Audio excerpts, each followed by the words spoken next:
Welcome to the Mom Self-Care Podcast, your safe space to finally focus on YOU.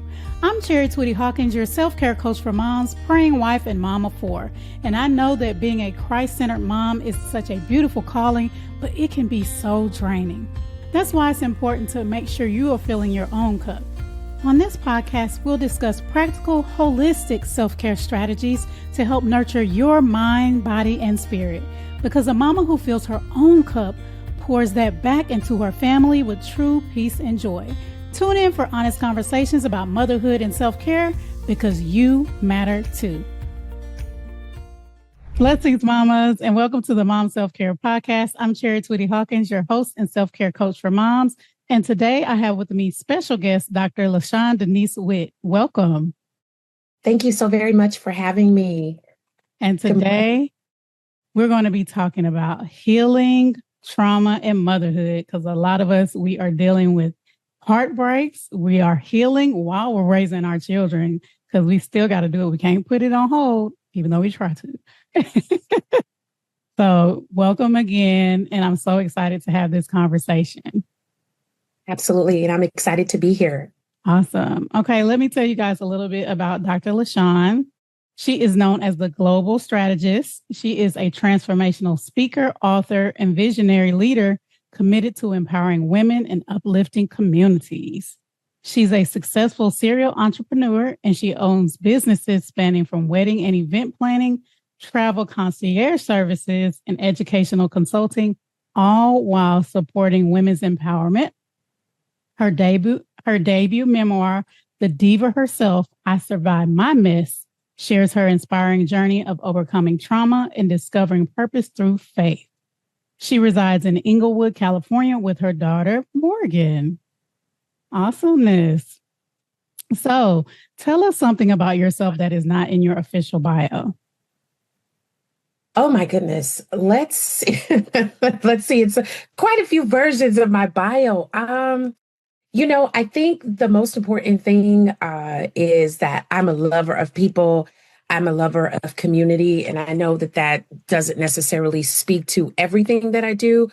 But a lot of people ask me, how do I do it? How do I have all these businesses? And how do I do all the things that I do? I think for me, the first and most important thing is serving. I'm all about being a servant in whatever capacity I can be. My heart is geared towards women, women who have had many adversities in their life. Ms. Chari, everything that, could have gone wrong and may have turned them away from what it is that they have to deal with. It's whatever I can do to get into the trenches. My heart bleeds for helping women in the community. And I can't say that enough about what I enjoy and why I do so many things, because people say, why do you do all of this stuff? But ultimately, when you look at the different things that I do, it's always to empower women. So even though that's not necessarily laid out in my bio, that's one thing that I always want people to understand, is that I am here to make the next woman that allows me an opportunity a better place for her. That's awesome, to be a servant. Yes.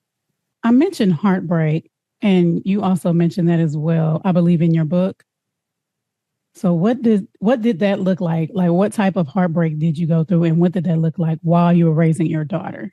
So, when I wrote the book, I didn't exactly know what were all the topics I was going to address, right? Mm-hmm. And for me, one of the things that I wanted to stay away from was talking about any past relationships, any relationships that I went through, whether, they were personal friendships or romantic relationships, platonic, whatever you name it. Mm-hmm. So for me, heartbreak, for me didn't always look like tears and tissues. That's kind of what I say all the time. It looked like silence, right? So I'm performing through these different stages of my life, showing up, doing what it is that I could do. But at the moment, I was bleeding inside from all of the hurt that I was dealing with. So in the book, I talk about showing up dressed up and decorated, giving to others when I had nothing left to give myself. And during the time of raising my daughter, I had multiple relationships. I had different relationships where, men came into my life and, it was all these romantic things that were happening. And,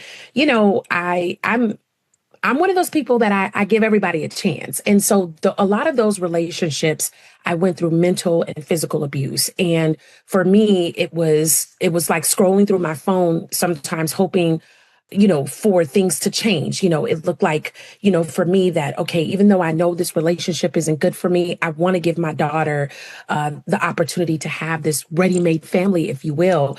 And so even if it was me laying in bed next to someone who, was emotionally gone and I'm pretending that I was okay because I didn't want to be labeled as someone who was a single mom, as someone who was raising her daughter.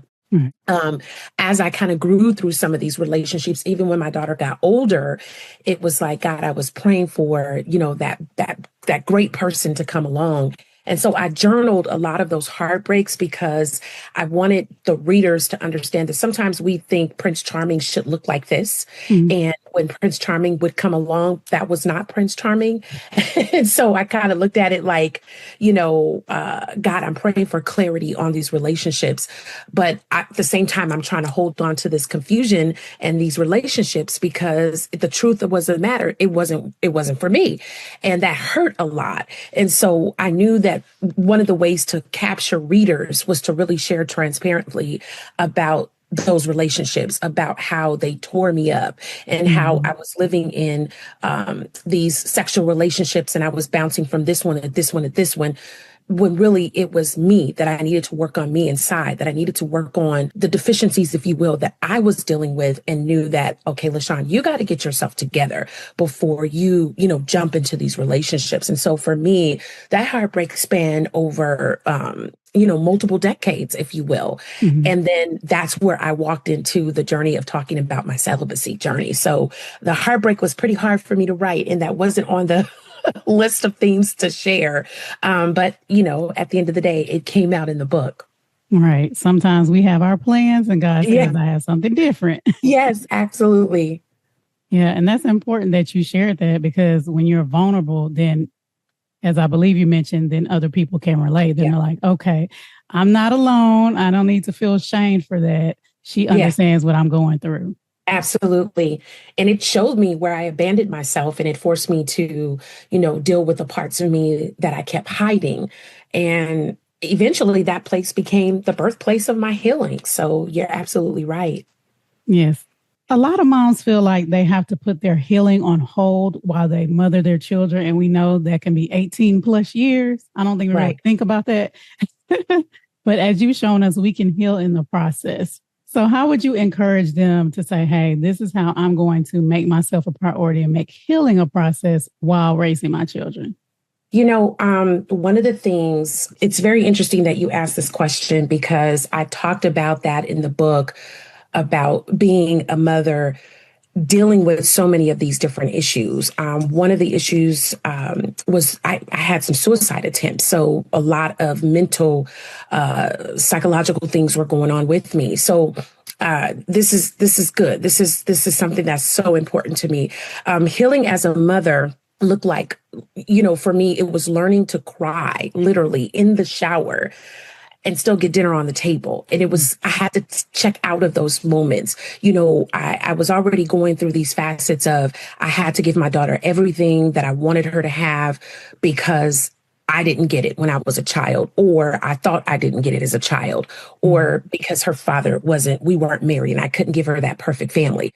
So for me, it looked like staying up late, journaling after I did homework with my daughter, after she was going to bed. And most importantly, whispering prayers as many times as I can, whether it was getting on my knees and praying when I got up before her, got up after her, or I was in the car, or even when I dropped her off at school. And for me, it meant learning how to fall apart in private and then show up for that one person. And we don't do enough for ourselves as mothers because we have this S on our chest, as we hear all the time. We're doing this, we're cooking, we're cleaning, we're doing homework, we're showing up PTA meetings, we're going to recitals, we got to get them to basketball practice, all these different things. And motherhood for me didn't just pause because my heart was broken. Yeah, I was going through so many things, but I wasn't dealing with those things. So I had to find ways to heal in between those responsibilities. I didn't get the luxury of disappearing, because it wasn't like I can send my daughter away for months at a time or go spend her summers here. But I had to learn how to heal out loud, but gracefully. But it also allowed me to let my daughter see me human, not perfect, because if mom's always perfect and never having these issues, then how is she going to deal with it when she becomes an adult? And I wanted her to know that strength isn't pretending that everything's okay. But it took me a very long time to learn how important that was to teach her. So strength for me was being honest and still showing up. I'm still choosing to show up with love. And so healing during motherhood really meant redefining what self-care looked like. So some days it was a nap. And let me tell you, I'm so serious about a nap. Today, at 48 years old, I'm going to get a nap every day. So, because we're tired and we need to check out for a few minutes. And other days it was me saying, no, LaShawn, you cannot do that. You cannot be here. You cannot go over here. You can't be out of town when you have to do this. And I still have some issues, but I'm working on, learning to say no in all different avenues and backing out where there's no ROI. And at motherhood, if there's nothing that is going to be a return on our investment and it's not going to help us, we have to learn to prioritize. And for me, even as a mother being in multiple organizations, being in an organization that was for me and my daughter was very helpful because it allowed me to be with like moms who we shared same responsibilities and we were able to help each other out.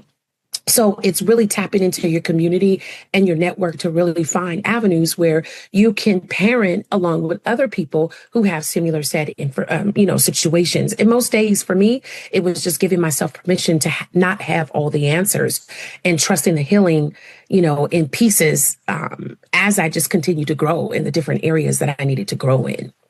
So many nuggets. Oh my goodness. I love it. I love that you mentioned the whispered prayers because sometimes you still have to, as you said, still have to show up as a mom, but you still need to be bringing God in and saying, Lord, help me in this moment. Absolutely. And sometimes those prayers are 3 seconds, but it's just, Lord, you know my heart. Lord, you said you will fight for me and I will be still and trust you. That sometimes is just a prayer. For real. And I love you also mentioned kind of like the healing in between the moments of motherhood. Girl, I was like, oh, if this was a poem, I'd be snapping my fingers. I'm like, oh my gosh. So yes, just a reminder that you cannot, because if you try to put your healing on hold, it's going to come out and it's not going to be pretty. Absolutely. And your loved ones are going to experience whatever that is, that negativity, that hurt, that pain. And as I said, I'm going to just start saying it like this. It's not fair to them. Yeah, that's right. It's not. It's not fair. It's not. So yes, that was really good. So your memoir title starts with the diva herself. So what does the diva mean in the context of your book?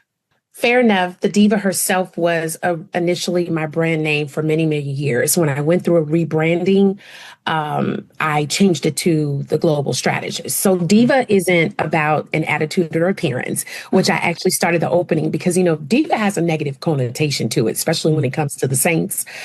So for me, the diva herself was always about identity and resilience. So it stands originally for divinely inspired, victoriously anointed woman. But then as I transitioned into the global strategist, the acronym now stands for divine, intentional, victorious, and anointed. So being the diva herself means, I know who I am now. I move with purpose. I rise after every fall. I rose after every fall that I went through, and I walk and define favor. And for me, I took that from Proverbs 31. Everything I do is scriptural, even though people are like, the diva's not in the Bible. It's not. But sometimes you have to learn how to take scripture and apply it to your life. So for me, it's not about perfection. It's about surviving the mess, as the title says, and still showing up for purpose. I created a framework from the diva herself because I realized women, especially strong women, are often expected to hold it together, smile through the pain, of course, and never break. But the diva says, yes, I'm broken, but I'm also rebuilt. So she's the woman who's done pretending, who chooses healing, who wears her scars on, her scars as stories praised and not shamed, because, we go through all this stuff and we never want anybody to know, oh my God, this happened to me. But she's me, she's you, she's everyone who will listen to my voice. She's every woman who's decided that her mess will not be her ending, but it's going to be her ministry. It's going to be how she's used to evoke change, make purpose, get in her community, serve on boards, climb to the highest position in her industry, whatever that might be, because every woman's journey is going to look different. And I wanted to go back to something you said before that I feel like it's so important. I believe you said strength is not pretending. Right. And you wanted to show your daughter that. And I was like, that is so good, because a lot of us, I've heard from a lot of moms, being a self-care coach, that they're dealing with mom guilt because they're trying to be the perfect mom.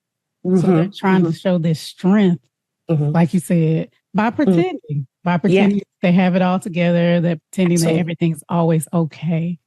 So that, oh my goodness. Yeah, it's, strength, it's not pretending. True strength isn't, faking a smile, pushing through the pain, or keeping it, like I said, all together just to make other people comfortable. That's performance, that's survival. And I got tired of surviving. And going into my 50s, I'm like, I'm no longer surviving. That's not what God has built me to be. And strength is allowing yourself to be seen, even in your mess. I went through some things. People have read my book and they're like, oh my God, you told the world this, and I'm like, at the end of the day, I mean, it's my story. It's my journey. I wasn't okay at that time. I didn't make the right decisions, but I'm showing up in my authenticity because I know somebody's got that same trajectory and they got to know, how do I get out of this? Everybody has a story. I may not have done drugs, but I may have been doing something else. But what's your path? How did you get out of it? How did you know that was your last hit?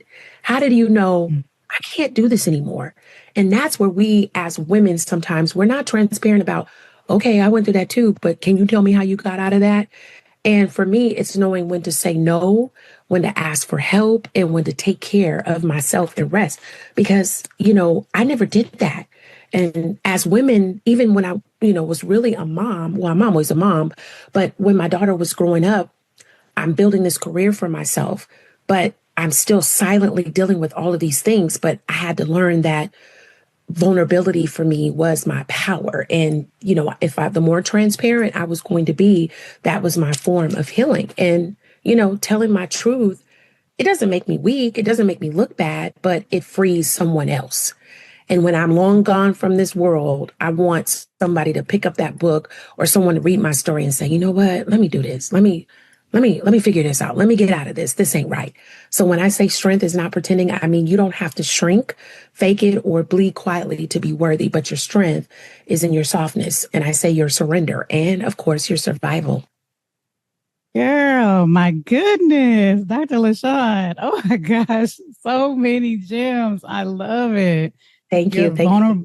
Your vulnerability is your power. I need to write that one down. Y'all know I'm saying on the podcast all the time, write stuff down. And I need to write it down too, because I just be flowing sometimes and don't even remember what I said. Yeah. So I'm like, oh, let me take notes from what I said. Yeah. Because God just give you, that divine download. So that was really good. Yes. And guys, as I said that, make sure if you haven't, you save this episode and come back and take notes. Because like I said, she is giving some gems. She's dropping some gems. You said a key word, divine downloads. That's so important because as I was writing the book, God was giving me things. And sometimes you don't even remember your past. You don't even remember specific details. And when I chronicled one specific situation in my book where I talked about my third attempt for suicide, I did not remember the details until I went to sit down and God gave me that whole download about the space I was in, the details. And as I go back and read it, I'm like, gosh, I really remembered it. But every time I talk to someone, they're just like, my God, that really pulled them out of a place. And those divine downloads, sometimes you don't want to hear them, but that will help somebody who's listening. Yes, indeed. What would you say to a mom who is in the middle of her healing? She's scared to be vulnerable. She's feeling ashamed. She's scared. What would you say to encourage her? first of all, we look at other people, right? We're driven in society where we're scrolling through Instagram and we see somebody have this, or we see someone in this space, and we're thinking our journey has to look exactly like this, right? Mm-hmm. So for me, that was one place that I really had to get out of. It's like, LaShawn, you don't look like this next person. Your journey is different. So if I were to encourage a mom, I would simply say, sis, I see you, right? I see you showing up for everyone else while silently carrying the weight of your own wounds, right? Mm-hmm. You don't know when somebody's going through something. You don't know if they're dealing with grief. You don't know if their marriage is on hold. The man's at home beating her crazy. You don't know if her kids are all sprung out. You don't know what's going on. And so for me, it would just be to encourage her. I see the way that you're holding your home together. I see you with your tired hands and your heart. I see you bleeding, and even I see you hurting. What can I do for you? How can I encourage you? And I would tell her, I want you to know that you matter. You got to keep pushing, but mm-hmm. you've got to stop and take care of you. So your healing, it's not a luxury. It's a necessity, right? Like we sometimes think we got to go through this. We got to deal with this, and we got to put a Band-Aid on it because we got to look good, but it's a necessity that you fully heal. And I would tell her, you don't have to wait until the kids are grown and they're gone off to college like I did for the chaos to calm down. And I would tell her, you can heal in the middle of motherhood. You can heal when you're raising your children. You can cry and cook. You can break mm-hmm. and you can still build, right? You can still take yourself to a spa. You can call your girlfriends and say, I need a trip to the winery. I need to get away for the weekend. You can be present for them and still learn how to show up for you.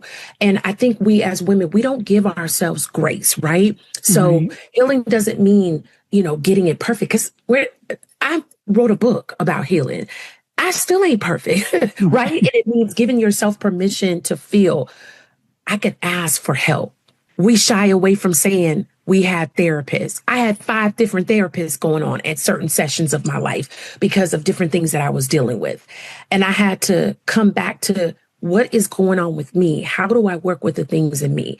And so, moms, you're not just a mom. You're a woman with a soul that deserves peace, you deserve joy, and you deserve wholeness, because you're not going to be able to show up for your husband, your partner. You're not going to be able to show up for your children, your parents, your caretaking role. So take your time, but don't pull yourself on the back. Don't put yourself on the back burner, because I remember a pastor said this, you can't pour from empty.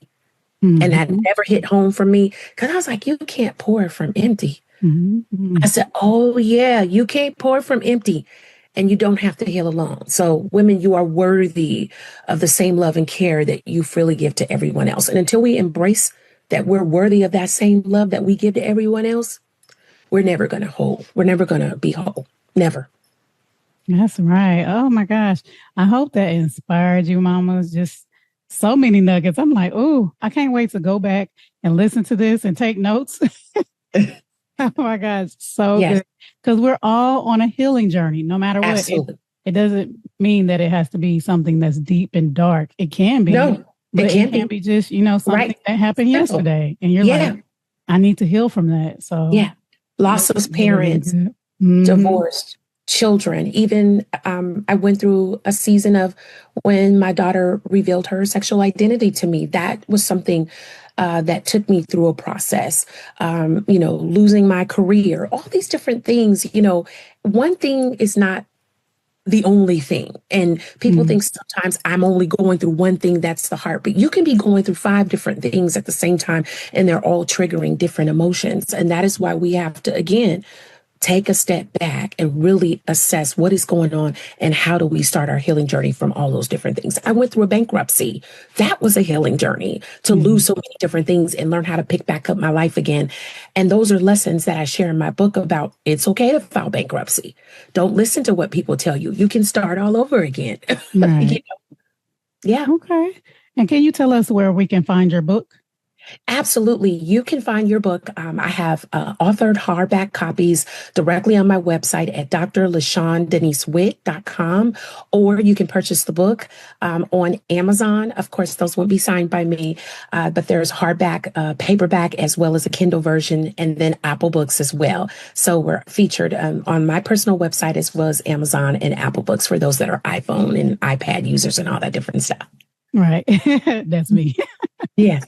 Awesome. And ladies, I will have that in the show notes for you. And something I ask all my guests, what is your favorite form of self-care?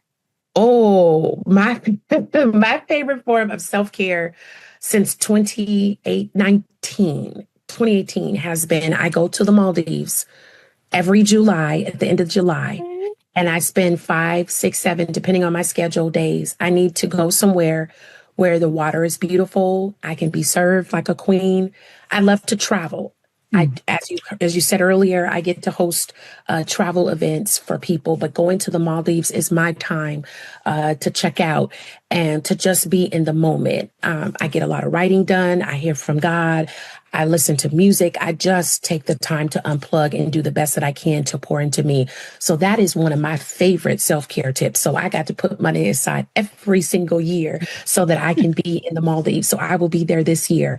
And every year that I go, I stay at a different resort. And just sometimes for me, travel is my drug. I literally love to travel. And so the one thing that makes me happy is going to places where I can just experience culture. And last but not least, I went to Bali just in April, and being in Bali, being in the culture, eating the food, taking better care of myself holistically opened up such a larger parameter for self-care for me, because we live in America. We eat fast food. We use the microwaves. We're eating things we're not supposed to. And when you go to other countries like Bali and the Maldives, and you learn to eat the way that they do, it just gives you a clear mind. And so for me, all of that is wrapped up into self-care. That's awesome. Well, I hope you enjoy your trip in July. Thank you. Thank you. Mamas, I wish y'all could see. I love asking this question because I wish I could see how everybody that I interviewed, well, not everybody, but a lot of people, when I ask, they have this look on their face like, oh, my favorite form of self-care. And that just shows you, for those who are watching, at least who can see, that shows you that self-care is so important, how Absolutely. It adds joy to your life and how it's so necessary. Yes, absolutely. It's necessary. It's got to take care of yourself. That's right. Yes. Tomorrow's not promised. Got to take care of yourself. That's right. It is not promised. That's so true.